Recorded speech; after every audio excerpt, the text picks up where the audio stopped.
Okay, Memorial Day. Memorial Day is a interesting topic in the United States. It's utilized as a holiday for many. Um, Many people have the day off. Many people relax with their family, take the time.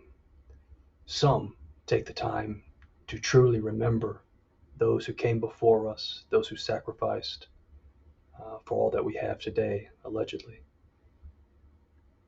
But what is the meaning of memorialization? Let's go ahead and move into this. Memorial Day isn't about the populace of the United States in particular remembering dead soldiers. That is what we like to believe. That is what we are sold. That is the basket of goods we are given. We are given a carrot on the stick in the sense that we are given a day off of labor to think back on those that sacrificed their lives for what we have today. Um, as it says, serves as a bridge between past and present, honoring legacies, cultures, and those who came before us. Unfortunately, most hardly even understand this holiday in its fullest capacity. It's the groundlings that they see this holiday as a means to grill out, drink beer, waste their time, uh, and another method of furthering obesity, laziness, and complacency of the masses. In fact, right the opposite of the men and women that actually laid their life down for an ideology, for a symbol that was greater than themselves. We, in the way that we celebrate this holiday, is the exact opposite of how it was begotten.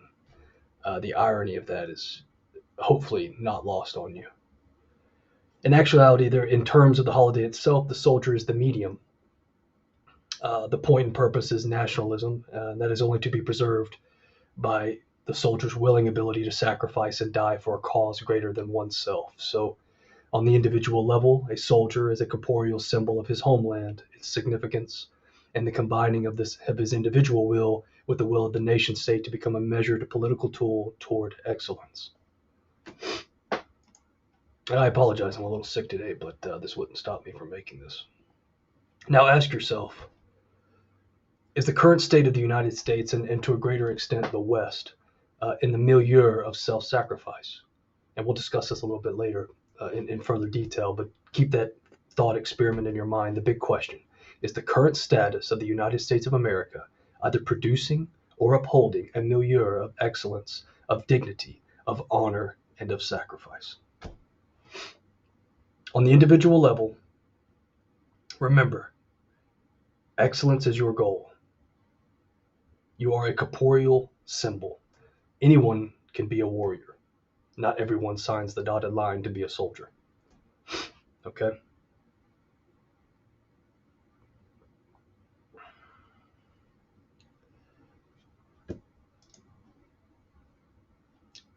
Memorialization of identity and fostering a sense of belonging within your particular community by preserving collective memory and acknowledging historical impacts. So, another thought exercise is, why do we have such nostalgia of the past? And if you focus in on the West in particular, all the wars that the West has gone through in the past 200, 500 years, do you see it for what it is or what it was? Or do you see it for what others have told you it is or what it was? People have a collective memory. Now, this is, you're probably going to say, Rom, why are you talking about Young? Well, it's hard to not talk about him in this reference, but let's leave him aside and let's just focus on the task at hand. People have a collective memory, a genetic connection to land, customs, language, history, all these sacrifices that were made up until their own point of existence for the betterment of their existence, and to catapult all of this greatness, this excellence, this arete in the ancient Greek, to catapult that into the future for their people and their lands, etc. What is your legacy? Let me take a step back and say this. We, as we exist today in the West, particularly in the United States, I'm an American, We are in no place deserving of honor and of all things related to sacrifice as we sit today in the present day. We unfortunately are a laughing stock around the world, not just with withholding our foreign policy, just as us as individuals on the level of the individual, how we act, how we pursue life, and we have driven ourselves downward. In fact, all of the West is guilty of this. How could this be? How could this fall from grace like lightning be so? Well, in a simple answer, when an individual by him or himself removes and strips themselves down of dignity, self-sacrifice, honorable action, behavior, the way they hold themselves, the way they carry themselves, the way they speak, their thoughts, and the way they produce these thoughts via language, how they like literally how they speak. um, Look at the language of today and internet language, just for one reference. How dumbed down it is, and how, for lack of a better word, retarded people are. Um, your behavior begets your future, and all the attributes therein tell you not only yourself but other people who you are. Um, and with that, we only have one place to go, and that's down into the abyss. And we have begun that trek, uh, and we've been on that path for quite some time. So, as another thought experiment, and I kind of give you the answer here on this slide. The answer is clear once you look outside. The past 50 years have been the exact opposite of legacy building, of all the intangibles we've discussed thus far. So I say for today, and we don't have to go on to the rest of it. Maybe I'll give you this one other slide.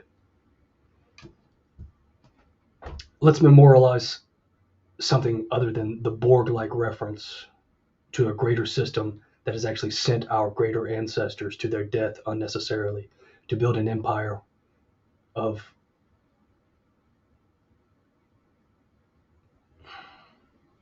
groundlings, Untermensch. For what we've begotten is the great going down, to quote Nietzsche. We have become our own enemies. And I'll just use this quote here. So how will history find you, carb and sugar laden with no willpower to overcome your self-destruction? Or will you take a chance at required cosmic risk to forge an individual worthy of your own past?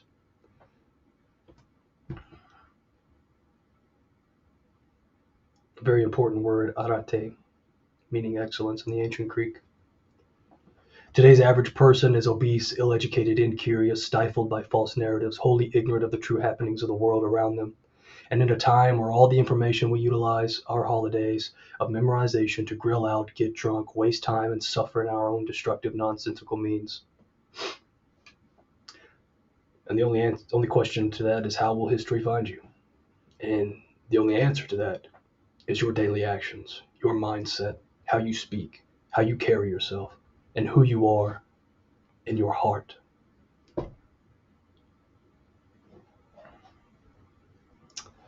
Thank you.